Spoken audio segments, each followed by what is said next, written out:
Esther 2.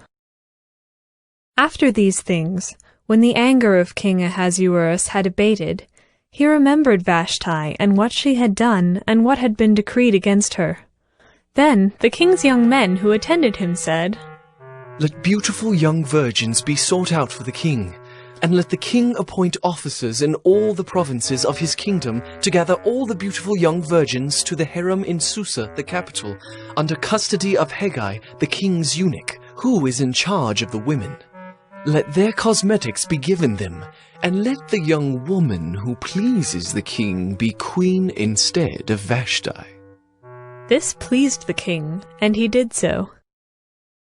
Now there was a Jew in Susa the citadel, whose name was Mordecai, the son of Jair, son of Shimei, son of Kish, a Benjaminite, who had been carried away from Jerusalem among the captives carried away with Jeconiah king of Judah, whom Nebuchadnezzar king of Babylon had carried away.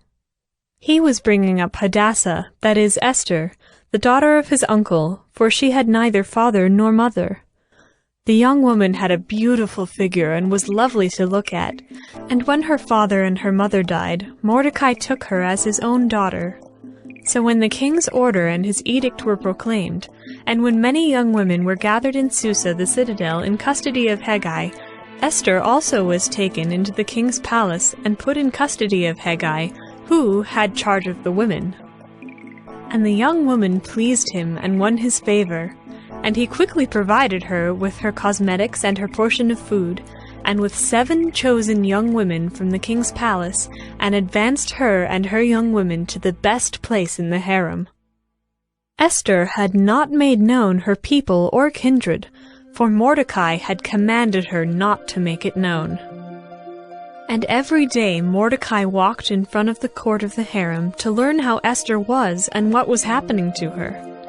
Now when the turn came for each young woman to go into King Ahasuerus, after being 12 months under the regulations for the women, since this was the regular period of their beautifying, 6 months with oil of myrrh and 6 months with spices and ointments for women, when the young woman went in to the king in this way, she was given whatever she desired to take with her from the harem to the king's palace.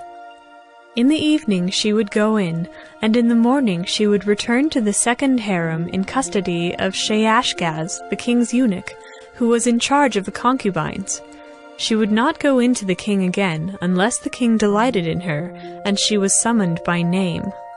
When the turn came for Esther, the daughter of Abihail, the uncle of Mordecai, who had taken her as his own daughter, to go into the king, she asked for nothing except what Haggai, the king's eunuch, who had charge of the women, advised. Now Esther was winning favor in the eyes of all who saw her, and when Esther was taken to King Ahasuerus into his royal palace, in the 10th month, which is the month of Tebeth, in the 7th year of his reign, the king loved Esther more than all the women, and she won grace and favor in his sight more than all the virgins, so that he set the royal crown on her head, and made her queen instead of Vashti. Then the king gave a great feast for all his officials and servants. It was Esther's feast. He also granted a remission of taxes to the provinces, and gave gifts with royal generosity. Now when the virgins were gathered together the second time, Mordecai was sitting at the king's gate. Esther had not made known her kindred or her people, as Mordecai had commanded her, for Esther obeyed Mordecai just as when she was brought up by him. In those days, as Mordecai was sitting at the king's gate, Bigthan and Teresh, 2 of the king's eunuchs who guarded the threshold, became angry, and sought to lay hands on King Ahasuerus. And this came to the knowledge of Mordecai, and he told it to Queen Esther, and Esther told the king in the name of Mordecai. When the affair was investigated and found to be so, the men were both hanged on the gallows. And it was recorded in the book of the Chronicles in the presence of the king.